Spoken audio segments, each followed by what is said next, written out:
Peace, everyone. Welcome back to another R Club live stream. Apologies for the the black screen there. I was uh, testing the camera before the stream and it was working fine, but I don't know. Sometimes OBS is just weird like that, and there's nothing I can do about it. Let me just zoom out a touch so we can see the whole picture.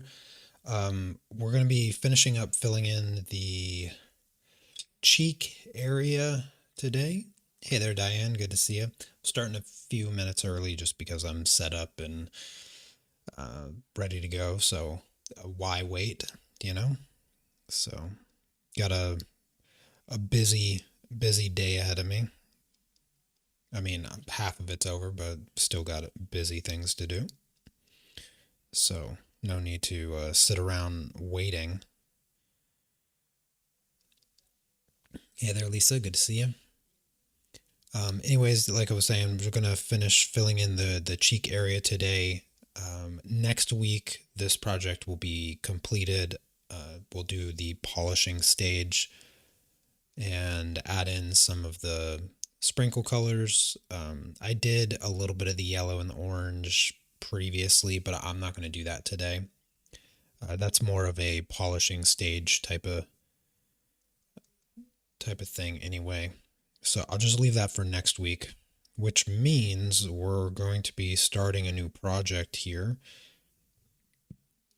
I won't start the new project, but I'll like prepare it and have it established very soon. So we need to figure out what that next project's going to be. I don't personally have anything in mind. I haven't really thought of anything myself. I sort of relying on everybody else to throw ideas at me and see what sticks because I've just been keeping myself extra busy this past week. It's been pretty wild. Just working on like what feels like a million different things all at once. And then of course the new baby keeps me extra busy in between my busy.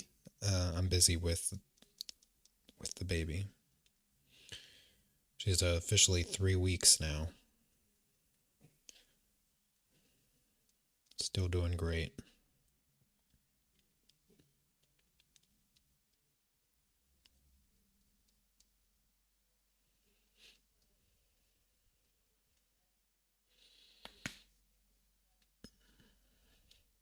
I think I want to rule out fur for the next project. Not that it's difficult or anything like that. It's just one of those very repetitive things. Yeah, definitely no boredom. Absolutely no boredom. No time for that. No time for that at all. Um, I have been. Um, oh gosh, I'm trying to think of what I did since last Wednesday. It's hard. Um, fall still life. Fall. Oh, fall still life.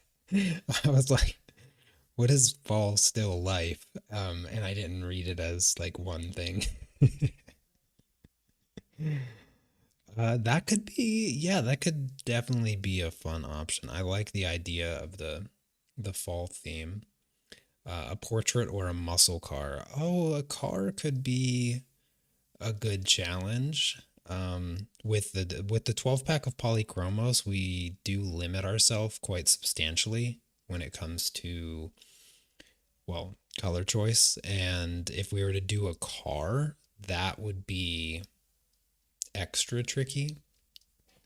It could be kind of fun to do like a challenge on top of a challenge. I think a number of you could remember the no white, no black, color only challenge, where in order to establish value, instead of using black and white to lighten and darken things, you you just choose the color that is darkest. So like purple would become black and yellow would become white, and you sort of shift between the hues, and you use the natural values of color that is inherent in color to establish values. That could be a car would make that interesting. It would look like a iridescent paint job by the end of it. Um,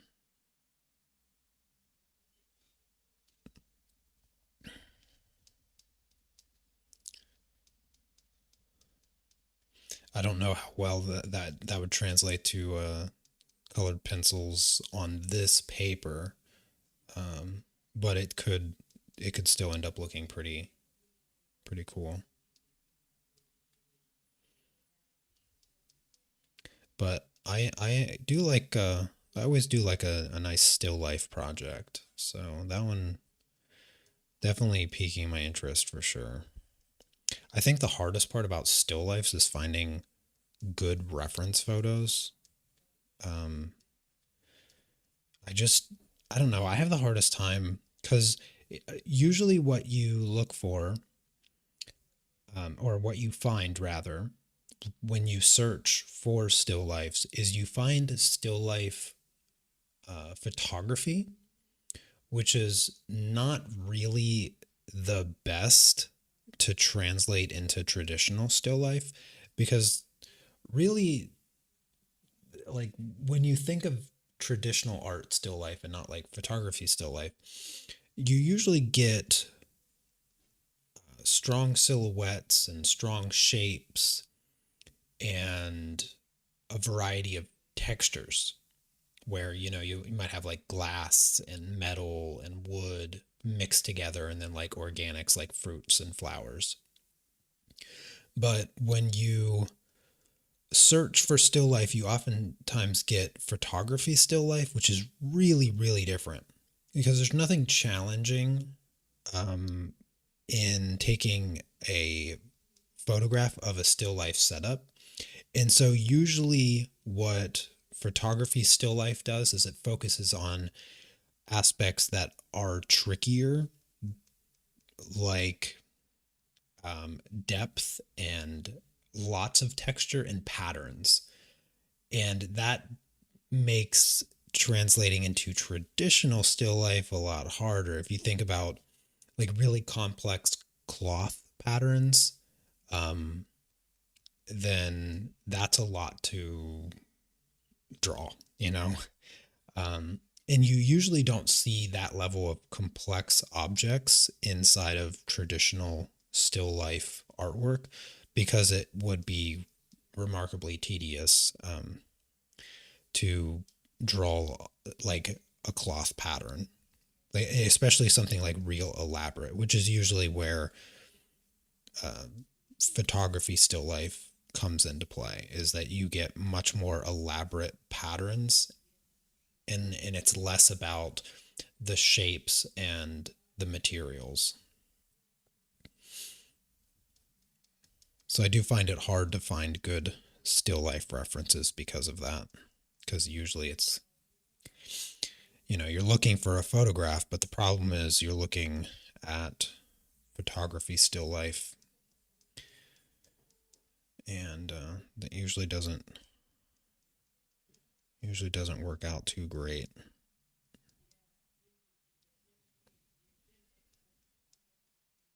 It's my mother-in-law's birthday today, so the wife is in the kitchen making birthday cake,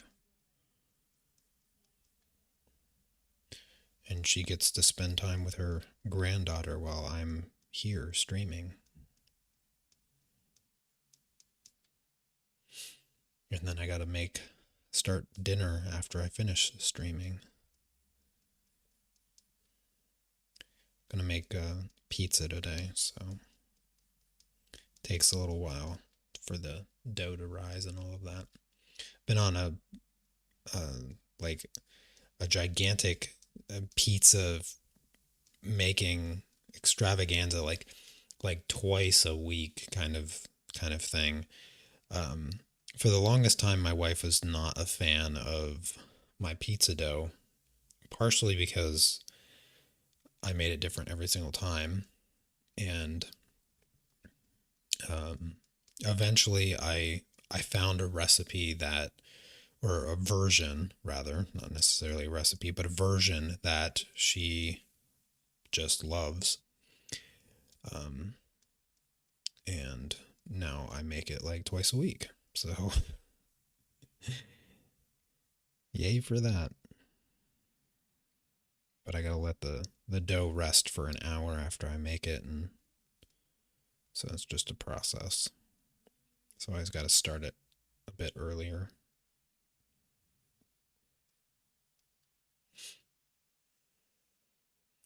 Hey there, Claire. Good to see you. I'm going to switch colors really quick. I feel like this is getting boring with that one color. So I'll use the walnut brown now. Get some of the darker browns going in here and break up this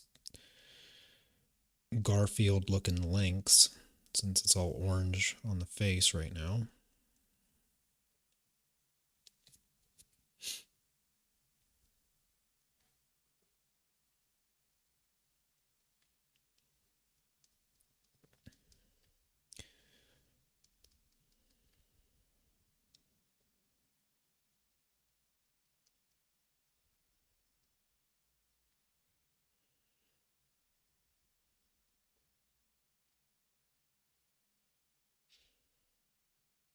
Oh, goodness, that pencil was sharpened so nicely. I barely added any weight to it at all, and it just broke that beautiful tip right off.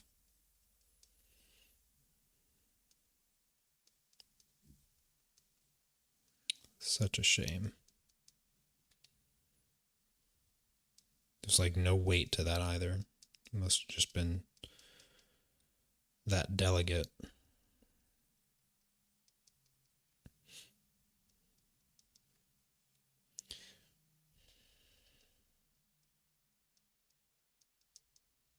I do find it a little bit harder to have a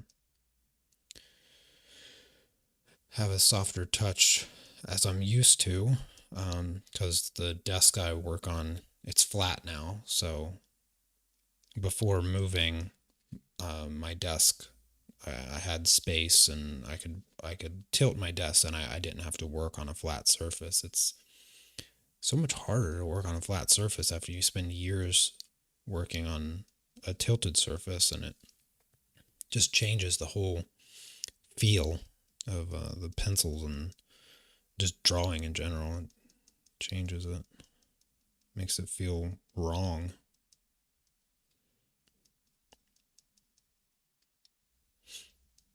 I mean, I worked flat for a really long time, but pretty much, I'm trying to think, like, I think since I moved to Poland, actually, I think since I moved to Poland, I have not worked on a flat surface. I think it was only back in Seattle when I was making videos there that I was working on a flat surface. But as soon as I moved here, I bought a desk that tilted, and so it feels really weird. I guess I just never noticed until now. When the tip of that pencil broke, it was like, haven't made pizza in a long time. Oh, you guys want thin crust? Yeah, that's wrong. I think for thin crust, it's not necessarily about the recipe, it's the way it's cooked. And I would say, like, the only thin crust that I like is the fire cooked pizza. You know that you have, I don't even know what kind of oven it is, but it's like the open oven, like old school pizza oven made of stone kind of thing. And they like slide it in there and they take it out, and you get like the burnt edges, and you always have black on the crust, right? So you always have like those burnt pieces. I feel like if you can't cook it like that, then thin crust is, yeah, out of the question. I'll only eat thin crust pizza if it's fire cooked. It's not really, because honestly, it gets all the flavor from that char. And if you don't have that char on your thin crust, then you're basically eating a cracker. um, so yeah, I don't ever make thin crust. Um, and I don't know what the difference would be. Maybe it would be like non-yeast dough if I had to guess, because you don't want it to raise, because otherwise it wouldn't be thin. So I'm assuming that it's that part of the process is that you don't add yeast to it.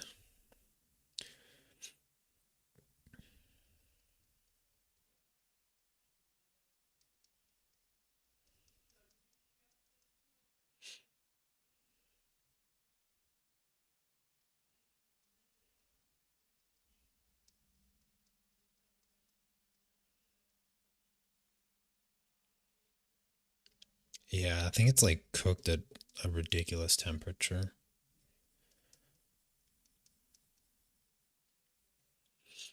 like 700-degree oven, something crazy like that.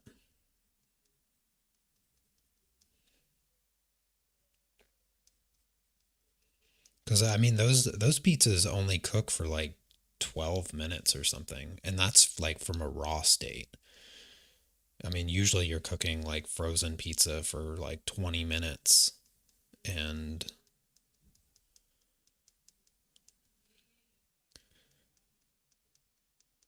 those pizzas from like a completely raw state cooking in like 12 is quick.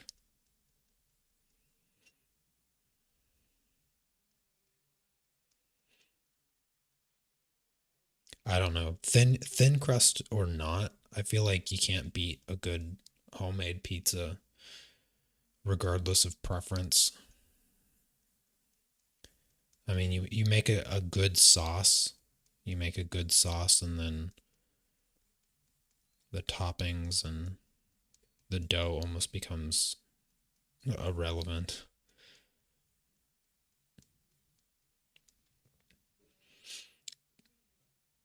My dough tended to be a bit chewier than what Anna liked, so that's why she didn't really like the dough. And that was mainly because I made rush pizza instead of like letting it sit and rise. I would just I would just mix the dough and cook it immediately. There would be no rest period, and so it would be relatively flat because the yeast would have such a small amount of time to um, rise in between making the dough and then prepping and putting it in the oven. And so it would come out probably only about as thick as your finger, maybe your pinky. It was usually pretty thin, but it had a spongier texture since it wasn't spread out, and it was still airy, but it was denser, and so it was a bit more of a spongy dough rather than like a soft, airy, fluffy dough. And Anna much prefers the fluffy dough. Oh, hey there, Linda. Yeah, we're just talking about pizza because I got to make pizza after the live stream, and so we're just chatting about pizza.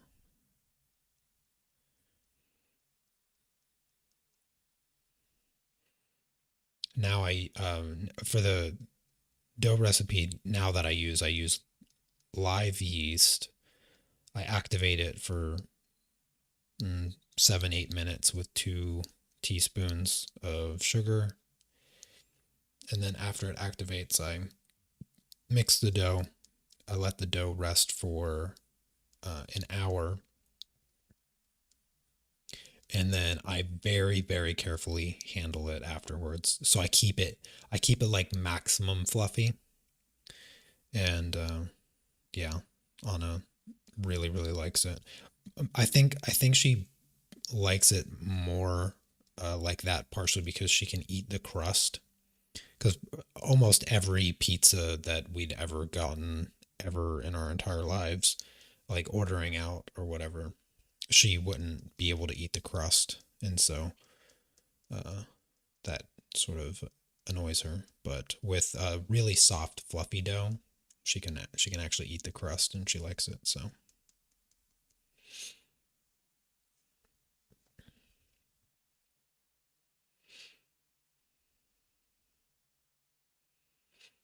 oh yeah, breadsticks.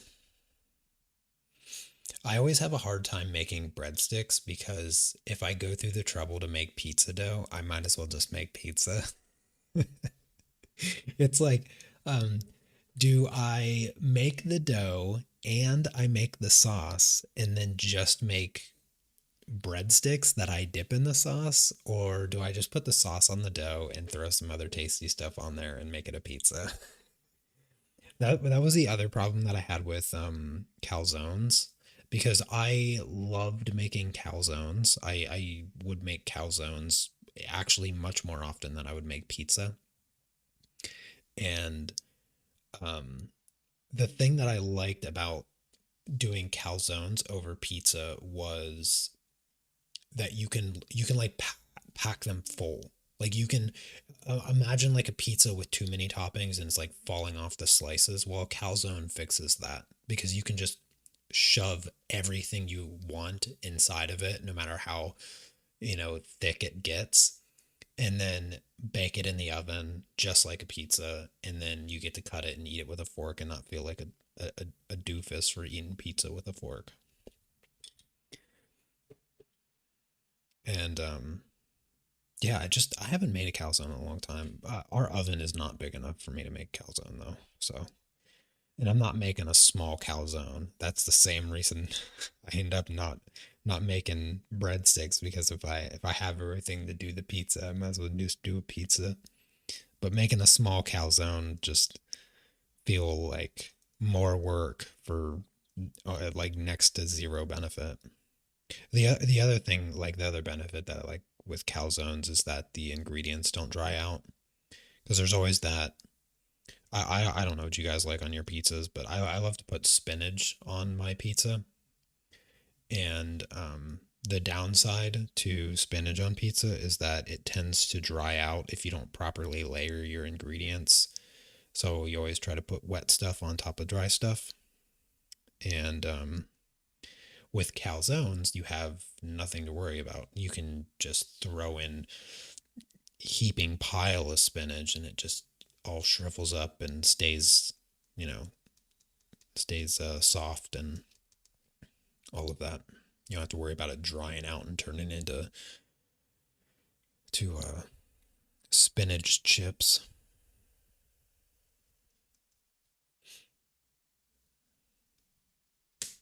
Oh my goodness! So that's second pencil tip broken today.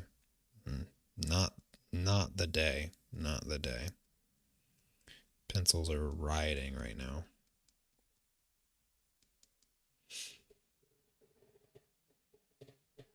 You like the soft crust better? Yeah, yeah.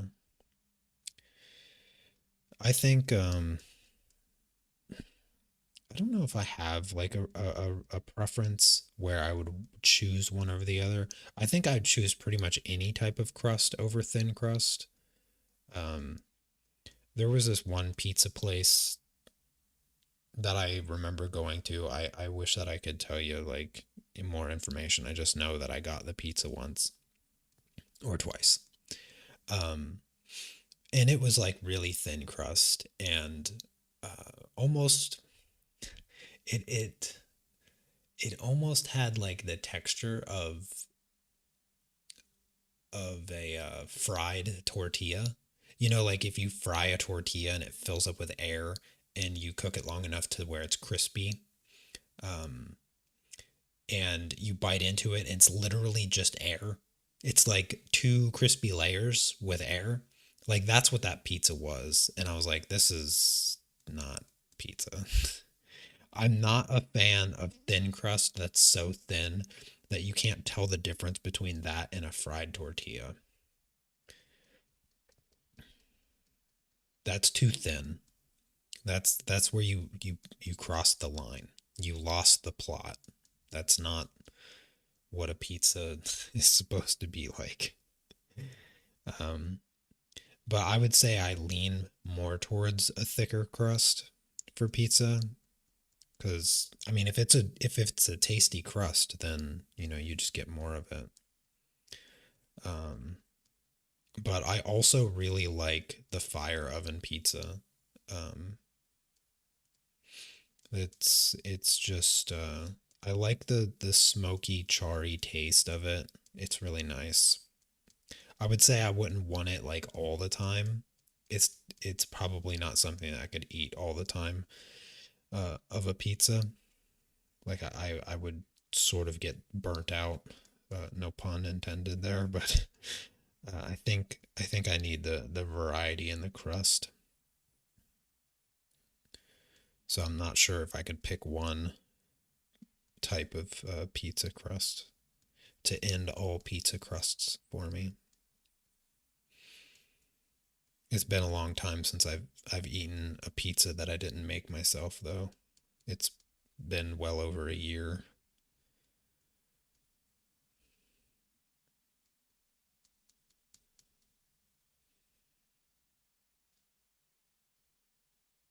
Wait, has it? Yeah, yeah, it has been. Yeah, it's been I would say about a year and a half, I think. Yeah, about a year and a half since I've eaten a pizza that I didn't make myself. I'm trying to like narrow it down. I think it was back in the States when Anna visited. I think we had pizza from this place called Soul Pizza, if I'm not mistaken. I think it's called Soul Pizza. Pizza Stone on the smoker grill. Uh, Anna does dairy free. She does a vegan cheese, but I don't put any vegan cheese on my pizza. I'm more of a pure veggie kind of guy. So my go to is bell pepper, onion, mushroom, jalapeno, um, and spinach. Like those are like my five favorite things to do.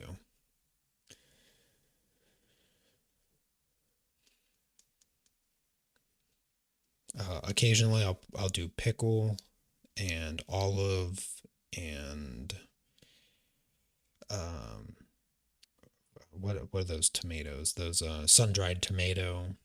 Sometimes I'll do that. Sometimes I'll just do, like cherry tomatoes or something.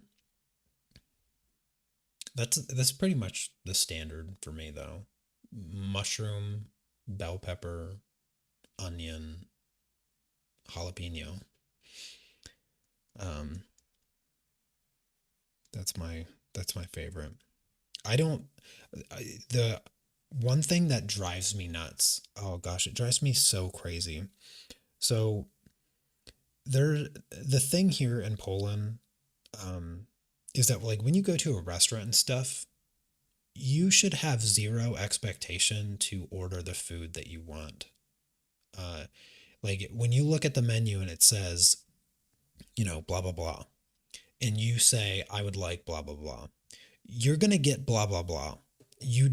What you don't do is say, "Oh, can I get blah blah blah, but can you take off X, Y, and Z and put on, this, that, and the other? Can you do it like this?" You don't do that. You look at the menu and order what's on the menu and you get what's on the menu. Like if you're allergic to something, you can obviously be like, "I'm allergic to peanuts. Please don't put peanuts on the salad," or something like that.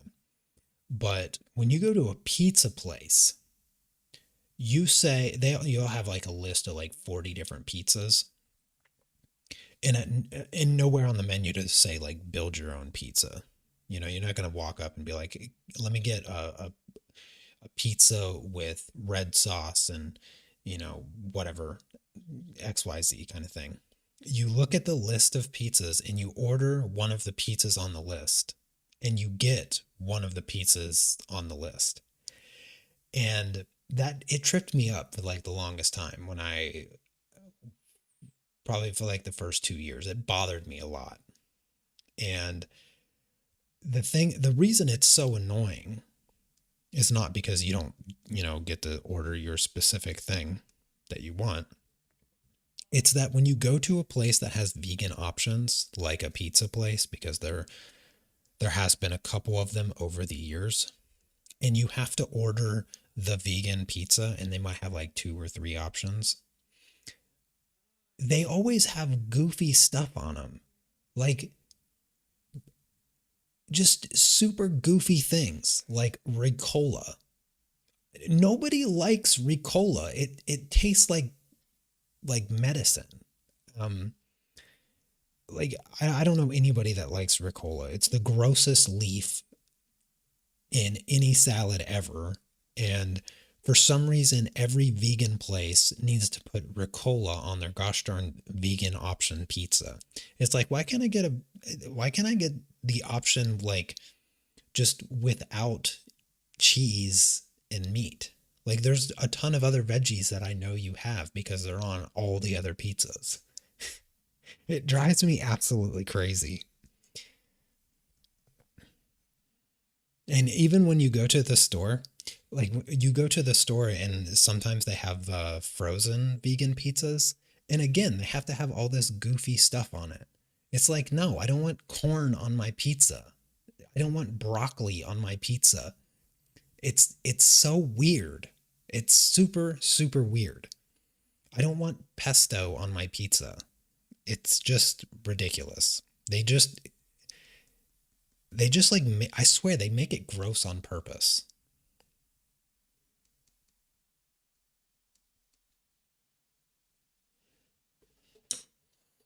It's super weird that like they do it everywhere.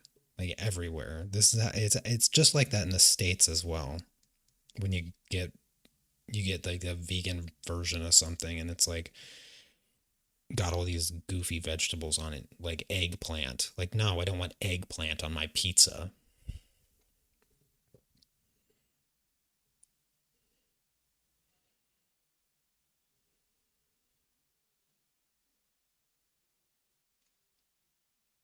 Oh, that sounds cool. That's a cool idea for a restaurant. Sort of cafeteria-esque where you get to pick all the stuff. So you can't do custom pizzas. You can, but you sort of stick out. Like it's not really a thing. That's the problem. You can totally do custom pizzas, but whoever you're ordering from, like you're gonna feel different. You're gonna feel it because everybody's gonna be like looking at you. Um, there was the last time, so the last time I did a custom order of anything, and I didn't even like I was still sort of unaware of this sort of cultural thing, and this is like a European thing. It's not like a Polish thing. This is more of a European thing. You go over to Germany, you're going to feel the same way. You go down to, Czech Republic or Slovakia or wherever, um, and it's going to feel the same if you start doing like custom everything for your food. But the last time that I did it was there used to be this burrito place called actually I don't remember what it was called, but it was in the mall here and it was new. And I was like, oh, that's so cool. They kind of have like a Chipotle type of thing. That's what I thought it was because they had like the bar that showed, the lettuce and the beans and the rice and stuff. And when it was brand new and I was like, oh, I want to try a burrito here. I can just get whatever I want in it and make it vegan. Easy, easy peasy.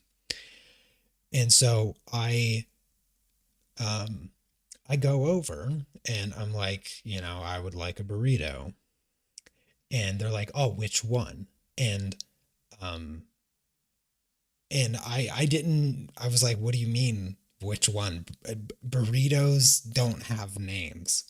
It caught me off guard because I was like, burritos don't have names. Like, who names a burrito? It's the weirdest thing I've ever heard of in my life. And I was like, well, don't I just tell you what I want in it? Because all the ingredients were right there in front of me. Like it was just like Chipotle in the sense like the whole bar was just filled with like the ingredients, and I was like, don't I just tell you like what I want? And they were super confused. I was even more confused, and we just sort of stood there for a moment trying to figure what was happening out. And eventually they're like, okay. And they, I just told them exactly, I just pointed to the things that I want. I was like, I want this, this, and this, and this. And they did it. And everybody was confused. And then they're like, do you want a sauce? And then they had like 14 different sauces. Um, and I had to try like six of them to figure out which one was not disgusting. And you know what one of their vegan burrito options was? It had chocolate in it. It was not a dessert. Their one of the two vegan options of their burritos, I don't remember the name, literally had chocolate in it. And I was like, I get it, like Mexican food with their sweet and spicy, totally down with it. But when I get a burrito, the last thing I would ever think of is putting chocolate in it. Just the weirdest, like random nonsense. And it's like, why do you do this to me? Like, I just want to eat vegetables. At what point did chocolate enter the conversation? Just super weird. It's like, no, can I just get beans and rice? Mm-hmm. Yeah, yeah. It was one of those things, like one of those cultural things that I just I never it just never occurred to me. And it's just one of those things that you come across when you're in a different place around the world, and the fact that you don't get your every suggestion, uh, you know, it just it seemed weird. It seemed weird. And the other part is like when I talk to my wife about it, she doesn't even understand it. She's like, "What do you mean? Just order off the menu." And it's like, "Well, yeah, but what if I don't want that?" What's that movie? Maybe one of you will remember the movie. It's an older movie from the 80s. I'm pretty sure. I'm almost certain it's from the 80s. But this guy is at a restaurant, and I'm pretty sure it was a comedy. Who was it? Who was it? But he was ordering something from a restaurant, and he wanted an omelet, I think. And he's like, "You have eggs, right? And you have, peppers and sausage and onion. Well, can you just combine all those ingredients together?" Because they didn't have an omelet on the menu. And that's what it sort of feels like sometimes.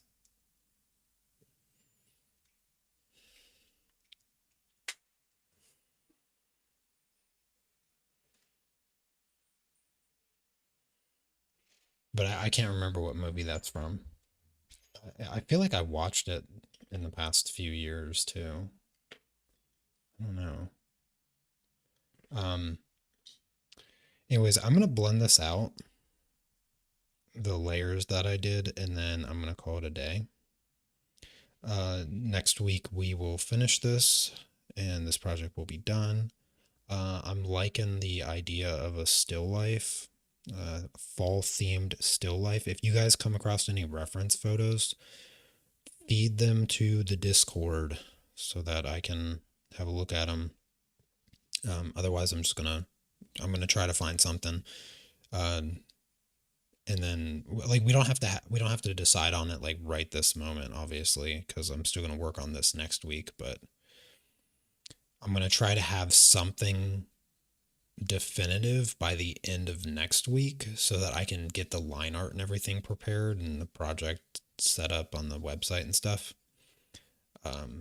But like I mentioned last week, regardless of what the project is, we're not going to start it until after, well, actually after Cece returns, because my sister's coming to Poland to meet her new niece, and she's going to be here also the first week of school for me. And so the second week of school is she'll leave, and then I should have a relatively decent idea of what my day today is going to be like, and then I can fit the stream in. So it's probably after next week. What is the date? So like the 17th. I'd say like a month maybe. If I'm being practical, a month between next week's stream and then the following stream when we start the new project. It could be earlier. It just depends. You know, I'm just preparing for the most ridiculously busy schedule of my life. So I'm just trying to be realistic in that regard. But hopefully it won't be that long. But let's say 4 weeks. 4 weeks out from next week, I think is probably a smart decision. A smart guesstimate. Okie dokie.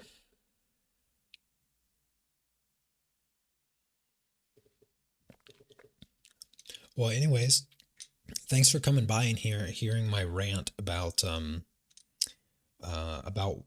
weird vegan options that restaurants and stuff put on their menus, and the cultural difference of ordering food, especially pizza. Um,